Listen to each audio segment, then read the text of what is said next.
What happens when a teacher tells a simple woman to solve calculus as a joke? You won't believe what happened next in this university classroom that left everyone speechless. This story will blow your mind and change how you see people forever. The fluorescent lights hummed overhead as Jennifer Martinez pushed her cleaning cart down the polished hallway of the mathematics building. At 35, she'd been working as a custodial staff member at this prestigious university for 5 years, and she knew every corner of these academic halls better than most professors knew their own offices. But Jennifer wasn't just any cleaning lady. While others saw her as invisible, someone who simply emptied trash cans and mopped floors, Jennifer possessed a secret that would have shocked everyone who passed her by without a second glance. Every evening, as she cleaned the classrooms, Jennifer would pause at the blackboards covered in complex mathematical problems. Her eyes would trace the intricate calculus concepts, her mind automatically working through solutions that had stumped graduate students just hours before. She'd learned to read these mathematical languages through discarded textbooks she'd found in the library's donation pile, studying them during her lunch breaks in the basement storage room. Tonight was different, though. As Jennifer approached Dr. Richard Mitchell's advanced calculus classroom, she could hear raised voices through the partially open door. Dr. Mitchell, a man in his 50s with graying hair and wire-rimmed glasses, was known throughout the university for his brilliant mind and his equally brilliant arrogance. "This is absolutely unacceptable," Dr. Mitchell's voice carried through the hallway. "You're graduate students, for crying out loud. This problem should be child's play for someone at your level." Jennifer hesitated outside the door, her hand gripping the handle of her mop. She could see the professor's frustrated gestures through the glass window, his blue shirt and gray cardigan making him look every bit the stereotypical academic. The chalkboard behind him was covered in what she immediately recognized as particularly challenging advanced mathematics. The 20 or so students in the classroom sat in uncomfortable silence, their faces showing mixtures of embarrassment and confusion. Jennifer's heart went out to them. She could see exactly where they'd gone wrong in their approach. It was a common mistake, really. Dr. Mitchell turned back to the board, his voice dripping with condescension. "Perhaps we need to go back to basic arithmetic. Maybe counting on our fingers would be more appropriate for this class." Jennifer knew she should continue with her work, push her cart past the classroom, and pretend she hadn't heard anything. That's what she'd always done before. That's what someone in her position was supposed to do: remain invisible, unnoticed, unimportant. But something about the defeated expressions on those students' faces made her pause. She thought about all those nights she'd spent in the storage room, working through problems that fascinated her, dreaming of what it might be like to sit in one of these classrooms as a student. Jennifer had grown up in a working-class family where higher education was a luxury they couldn't afford. When her father had fallen ill during her senior year of high school, she'd taken a job instead of pursuing the scholarship she'd earned. Mathematics had always been her escape, her passion, but it remained a secret world she explored alone. As Dr. Mitchell continued his tirade, Jennifer made a decision that would change everything. For the first time in 5 years, she was about to step out of the shadows and into the light. Dr. Mitchell's voice grew more agitated with each passing minute. "I've been teaching calculus for over 20 years, and I've never encountered such a lack of mathematical intuition."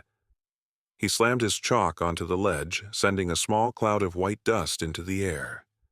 Jennifer quietly opened the door and slipped inside, positioning herself near the back wall where she always started cleaning.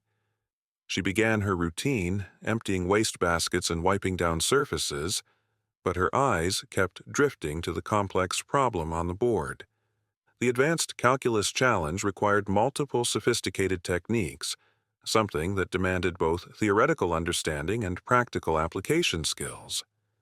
Jennifer could see exactly where the students had gone wrong.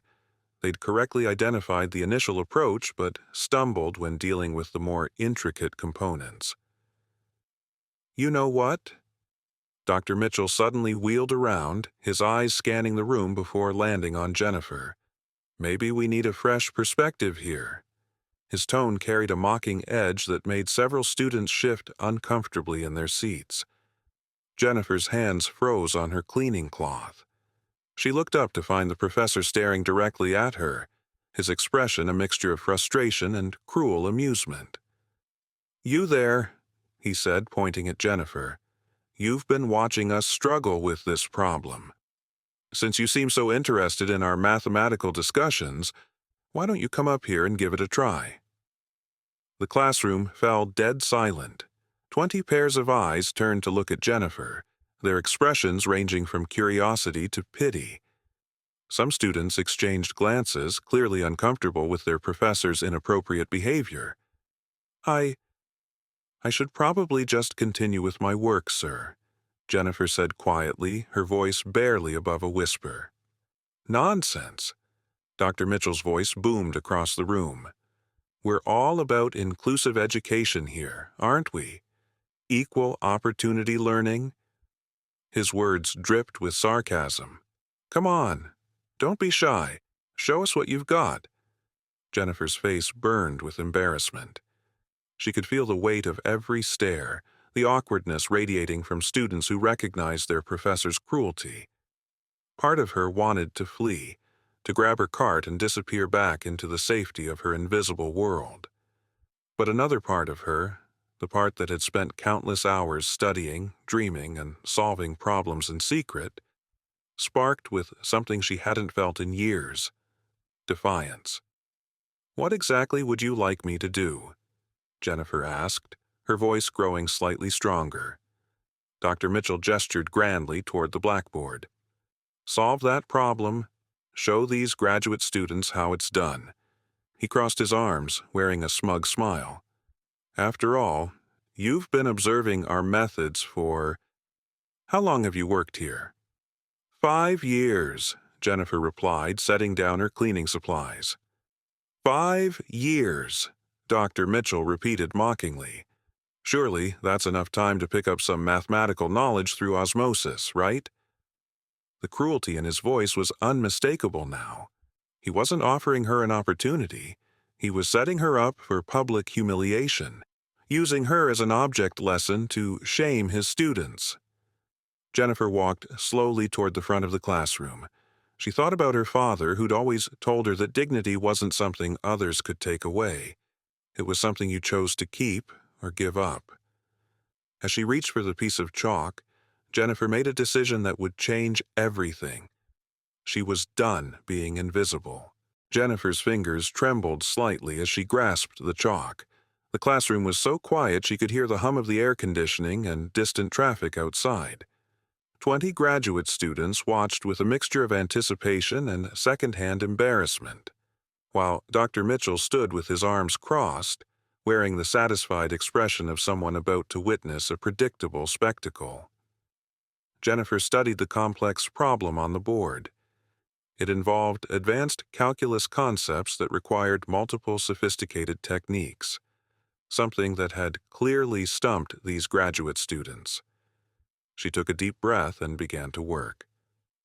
"First, we need to identify what type of problem we're dealing with," Jennifer said quietly, her voice growing more confident with each word. "This is a composite function that requires careful application of advanced differentiation rules." Dr. Mitchell's smirk faltered slightly. This wasn't what he'd expected to hear from a cleaning lady. Jennifer continued working, her movements precise and methodical. "The key is recognizing the nested structure and applying the appropriate techniques systematically." She worked through each step with remarkable clarity, explaining her reasoning as she progressed. Her approach was not only correct, but elegant, demonstrating a deep understanding of the underlying mathematical principles that impressed everyone watching. Several students leaned forward in their seats. This was already further than any of them had gotten, and Jennifer's explanations were clearer than many they'd heard from professors. "Now we handle this more complex component," Jennifer continued, her confidence building with each successful step. The trick is recognizing the pattern and applying the proper transformation. She worked through the intricate calculations with fluid precision, her understanding evident in every stroke of the chalk. The solution flowed naturally from her mind to the board. Dr. Mitchell's expression shifted from smugness to confusion. He stepped closer to the board, studying Jennifer's work with growing bewilderment. Every step was not only correct, but demonstrated sophisticated understanding.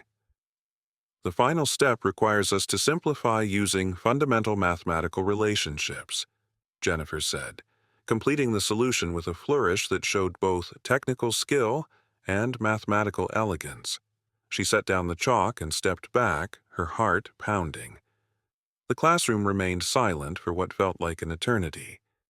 That's absolutely correct," whispered a student in the front row, amazement evident in her voice. Dr. Mitchell stared at the board, his mouth slightly open. "How did you—" he began, then stopped himself, clearly struggling to process what he'd just witnessed. Jennifer turned to face the class, her beige t-shirt and jeans seeming somehow less ordinary now. "The key is recognizing the underlying patterns," she said softly. "Mathematics is like a language. Once you understand the grammar, complex problems become manageable." A student named Marcus raised his hand tentatively. "But how did you know which technique to apply first?" Jennifer smiled, the first genuine smile she'd worn in this classroom. "Experience with similar problems. I've worked through hundreds of these types of calculations, just not in a formal classroom setting." Dr. Mitchell found his voice again, though it sounded strained. "Where exactly did you learn advanced calculus?" Jennifer's smile faded slightly. "Books," she said simply. "Textbooks that were being discarded. I've been studying mathematics for years." The revelation challenged everything they believed about intelligence, education, and worth. "That must have been lucky, Doctor," Mitchell said weakly. "Beginner's luck, perhaps." Jennifer looked at him steadily. "Would you like me to solve another one?" Dr. Mitchell's face flushed red, embarrassment and stubborn pride warring across his features.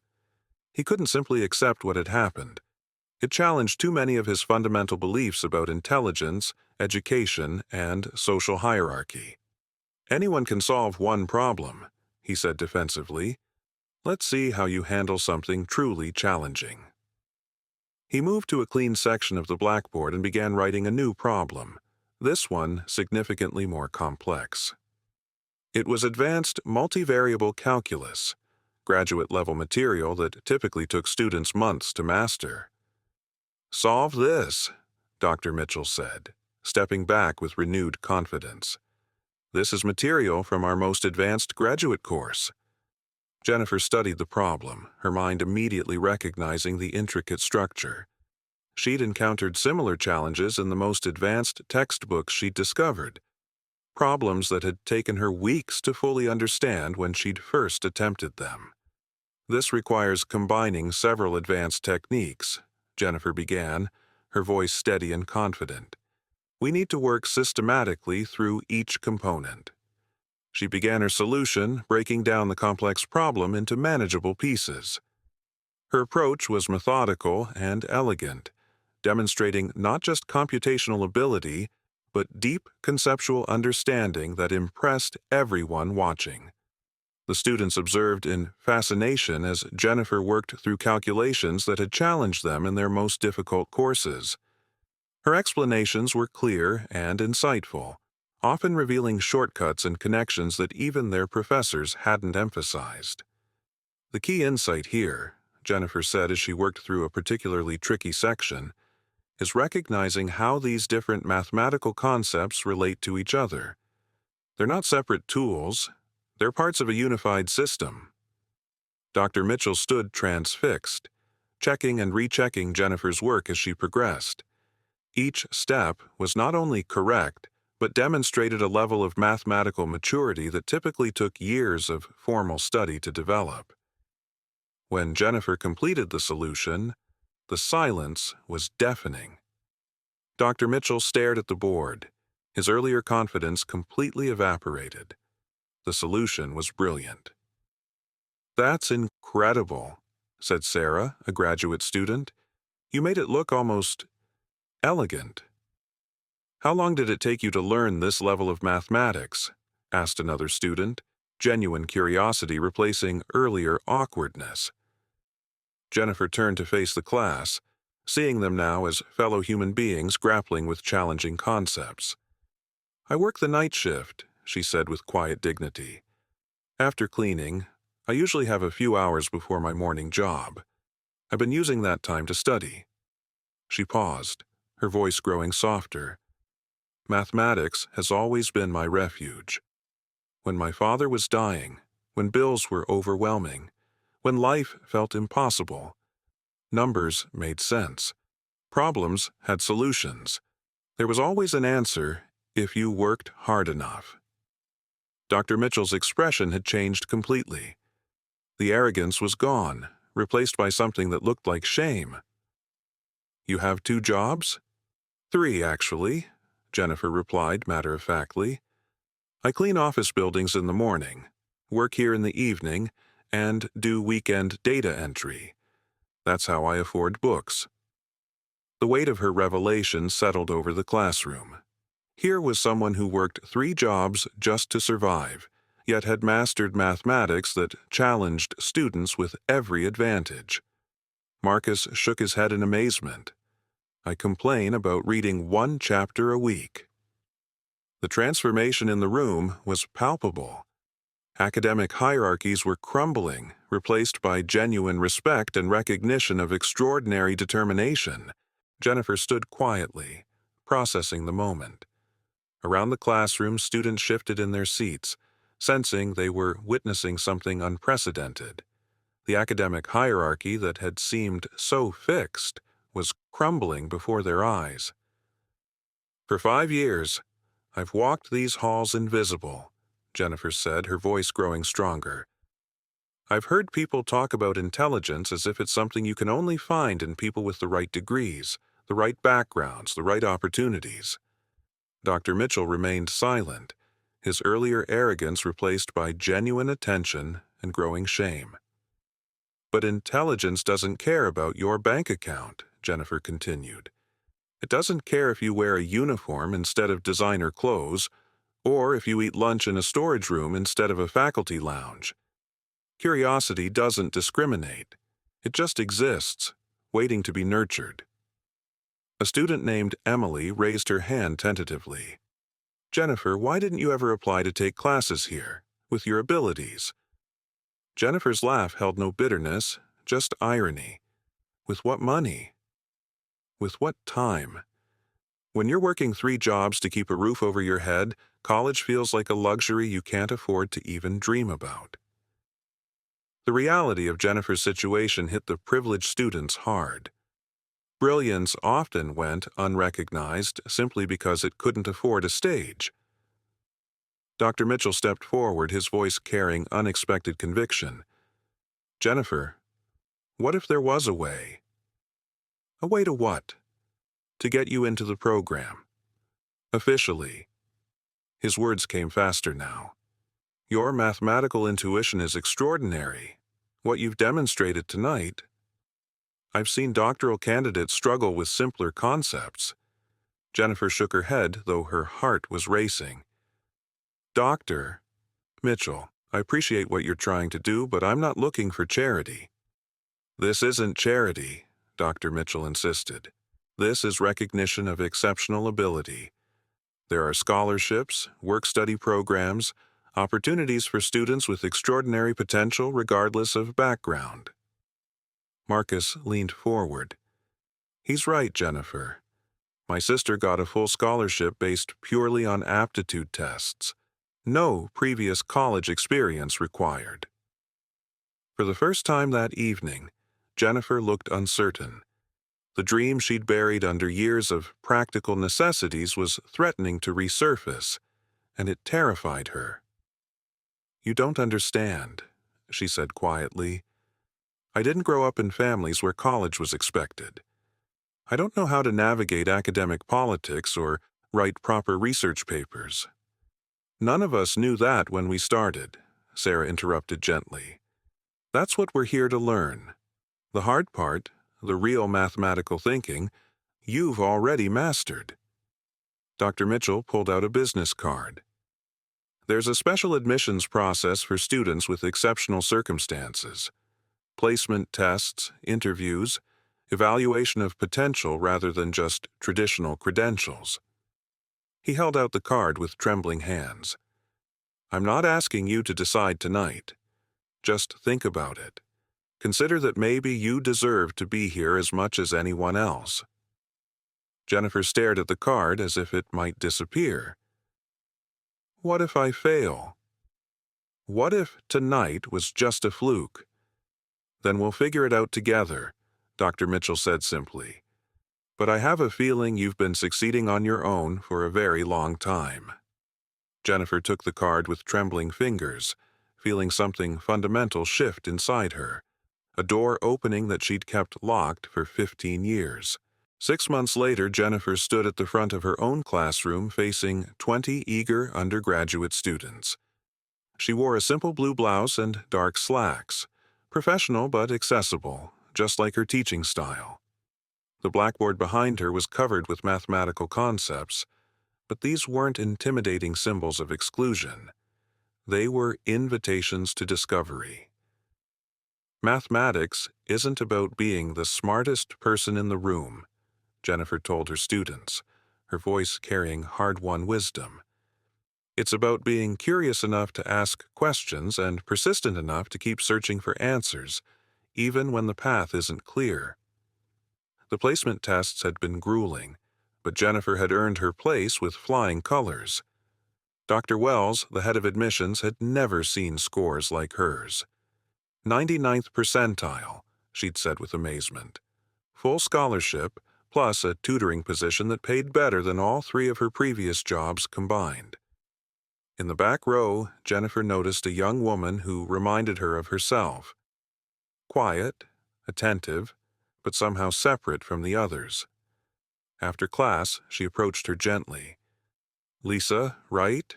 Jennifer said with a warm smile. "I noticed you seem to understand the concepts really well, but you haven't participated much in discussions."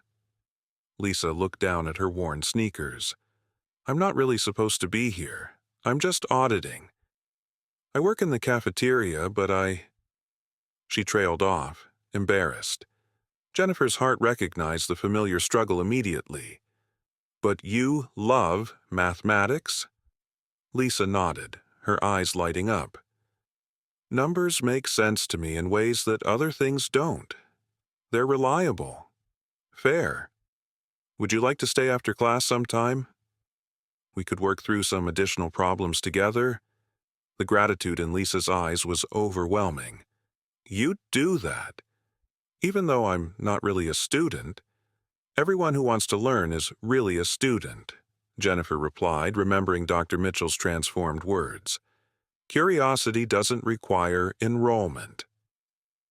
Later that evening, Jennifer sat in her small but comfortable apartment, grading papers and preparing for tomorrow's lectures.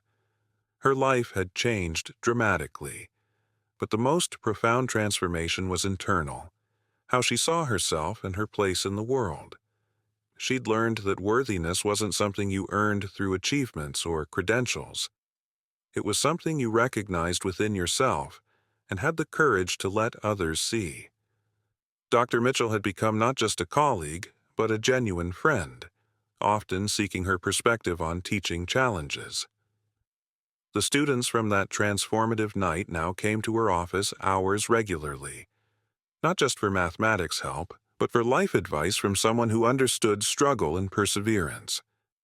The university had started a program for non-traditional students, inspired partly by Jennifer's story. Several staff members had already begun taking classes, discovering abilities they never knew they possessed. As Jennifer prepared for bed, she looked at her framed degree, bachelor's in mathematics, earned with highest honors.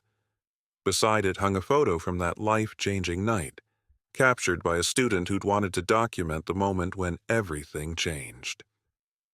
In the photo, Jennifer stood at the blackboard, surrounded by people looking at her with genuine respect and recognition of her brilliance. She'd finally learned to see herself through their eyes, worthy, capable, and brilliant. Jennifer's story reminds us that genius isn't confined to prestigious halls or expensive degrees. It exists in unexpected places, waiting for someone brave enough to step into the light. Have you ever judged someone based on their appearance or job? Share your thoughts in the comments below. If this story inspired you, please subscribe for more incredible tales of human potential and transformation. Hit that notification bell so you never miss stories that challenge how we see the world and each other. Where are you watching from today? Drop your location in the comments. We love connecting with viewers from around the globe who believe in the power of human potential.